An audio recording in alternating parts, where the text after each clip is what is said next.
The film commences with Jimmy, a 36-year-old guy who has been running a video game company along with his university friends. But as times change, so do the demands of the industry, and Jimmy finds himself pushed out of the company he built from the ground up. This hits him hard. He was fired from his own company, the one he had dedicated so much of his life to.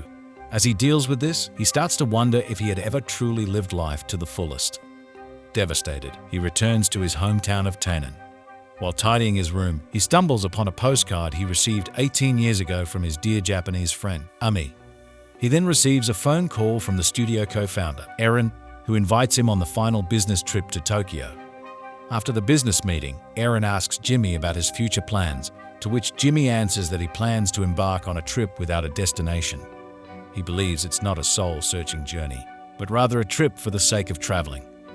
Jimmy's thoughts drift back 18 years to when he worked at the struggling karaoke club in Taiwan during the summer before university.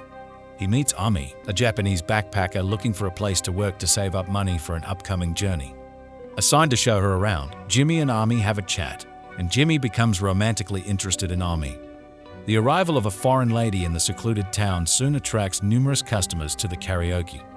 During the welcoming meal, Ami is asked about her trip. She explains that she plans to go on a trip without a destination and shows her sketchbook of drawings recording her previous footsteps in Taiwan. Impressed, Jimmy suggests she decorate a wall at the karaoke. After the meal, Ami expresses her interest in motorcycles, and Jimmy takes her to an observation deck with a stunning view of Taiwan. They bond and discuss their dreams. Jimmy confesses his uncertainty, and Ami encourages him to search for a dream. In the present, Jimmy arrives in Matsumoto and encounters Liu, a Taiwanese izakaya owner who suggests that he visit Ami's hometown, Tadami. On his journey, he meets a young backpacker named Koji on the Iyama Line train, who recommends they stop at the snow-covered Nagayaka, where Jimmy is captivated by the scenery, reminiscent of the film Love Letter. In a flashback, Jimmy recalls that his co-workers asked Ami to describe her ideal boyfriend, but her description contradicts Jimmy's characteristics. However, a co-worker encourages him to pursue her anyway and gives him tickets to a romance film, Love Letter. The next day, Jimmy knocks on Ami's door to invite her to the movies, and she gladly accepts. When the day arrives, the duo head to the cinema, and Ami spots a fire balloon ceremony schedule. She asks Jimmy to take her there one day, as she wishes to do it. Jimmy agrees to take her, and the two settle to watch the movie. During the movie, Jimmy thinks of holding Ami's hand as a sensual gesture. However, her hands are holding the popcorn cup, so he is unable to. But even after that, he could have held her hand. But despite his wish, the movie consumes them both, and they get carried away. As the movie ends, Ami is sobbing, becoming emotional, and she makes an excuse for Jimmy not to see her cry. Later, they spend time together, but this time, when Jimmy holds her hand, she finds an excuse to leave and bids him goodnight, leaving Jimmy confused. Back in the present, Jimmy and Koji part ways, exchanging numbers to contact each other another time. Jimmy is nonetheless happy to have met new people in a new city. Soon, he goes to an internet cafe and spots a woman playing a video game. He realizes it is the game he once created, so he meets and befriends her. Her name is Yukiko, and she is a member of the internet cafe. The two sit together and chat about the game, as they have the same interests. When Jimmy prepares to leave, Yukiko offers to drive him to the Sky Lantern Festival. He happily agrees, and the two drive there. On the way, he tells her about Ami, and she asks what happened between the two. In a flashback, Jimmy recalls when Ami decided on her sudden departure, announcing soon that she was going back to Japan. Her co-workers and friends tear up because she is leaving them, but Jimmy is furious about her decision. He thought they were just starting, but her sudden leave doesn't sit well with him. For the next couple of days, Jimmy refuses to talk to her or even look her in the eyes. Even when she finishes the wall painting and everybody praises her work, Jimmy remains cold to her. At night, Jimmy's father notices his behavior, and after dinner, he asks him to sit. He senses Jimmy is in distress, so he advises and encourages him not to have any regrets in life, as opportunities for true relationships are rare.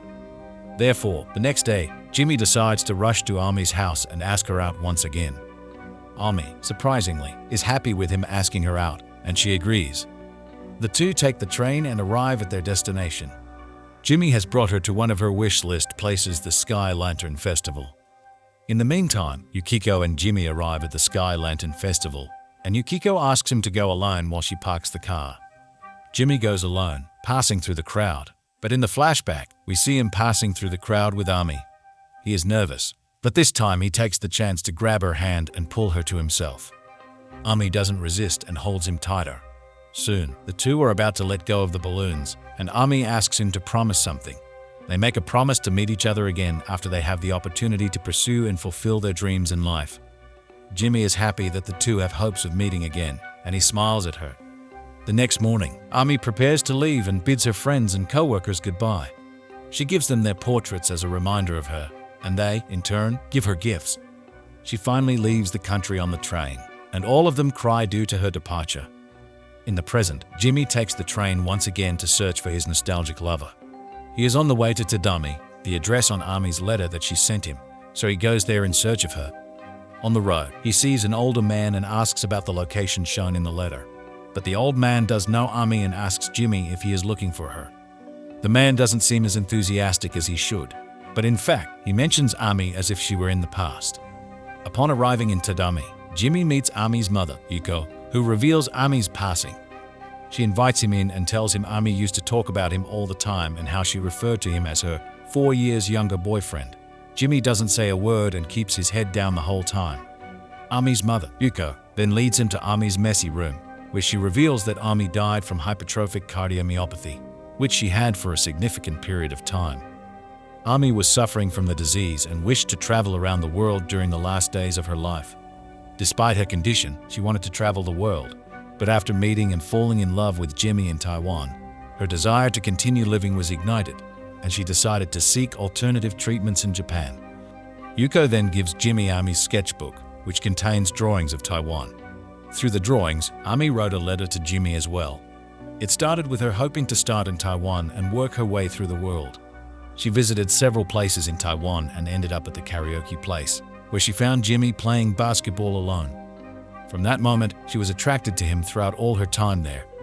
But despite the smile she showed them, deep down she was in pain and constantly taking medicine. Her mother called, and she tearfully explained that she needed to stay longer. She didn't clarify anything to Jimmy, but she felt her heart beating every time he wanted to get closer to her. That's why she was sad in the cinema and left him when he tried to grab her hand. Also, at the announcement of her departure, she knew Jimmy was furious, but she had no choice other than to act cold towards him. Therefore, she abruptly left for Japan before her condition deteriorated and refused Jimmy's request to see her in later years while she was hospitalized. She continued to draw and think of him until her last moment and wished all Jimmy's dreams would come true. She sadly passed away while finishing her painting of the sky lanterns, along with her motorbike ride with Jimmy. Finally overwhelmed, Jimmy weeps as he reaches the last page of Ami's sketchbook that depicts a picture of them releasing sky lanterns, symbolizing their promise. Now that she is gone and he has learned the truth, Jimmy has to settle himself and get back to his life. On his journey back, Jimmy writes the first and last letter to Ami, sharing his life since their separation. He writes that after she went home to Japan, he went to university in Taipei. Taipei was full of all kinds of things. It was fresh and dazzling, and Jimmy was a bit overwhelmed. But he wanted to be someone like Ami, the kind of person who inspires others. So he lived earnestly. He got into game programming and devoted himself to it. That's why he couldn't even graduate, as he got obsessed with his work. He became so wrapped up in it that he had no time to reminisce about his past. At the age of 25, he got his first girlfriend, but due to his obsession with work, she dumped him 3 months later. Finally, when the game was finished and his project was completed, Jimmy called Ami, attempting to contact her after accomplishing his dream. But just then, he heard the news of her demise and broke down in sadness. However, he was afraid to confront her death and his loss of her. Thus, he subsequently began to immerse himself in his work, which caused his company to reach its peak. But for his personal gain, he spiraled into emotional numbness and lost all sense of purpose in life, which eventually led to his alienation and eventual expulsion from the company based on the number of votes. From there, he returned to his hometown after 18 years and discovered Ami's postcard, which inspired him to travel. Soon, he began getting his life together, but he will forever be the person that Ami inspired him to be, a human in search of nothing. He got a new apartment in his hometown with the help of Aaron, and he visited the good old karaoke place where they used to work. Jimmy doesn't have regrets now, but a nostalgic feeling towards their memory. The movie comes to its close as Jimmy finally expresses his gratitude for Ami's presence in his youthful days and promises her to go on a trip without a destination in her honor for the remainder of his life.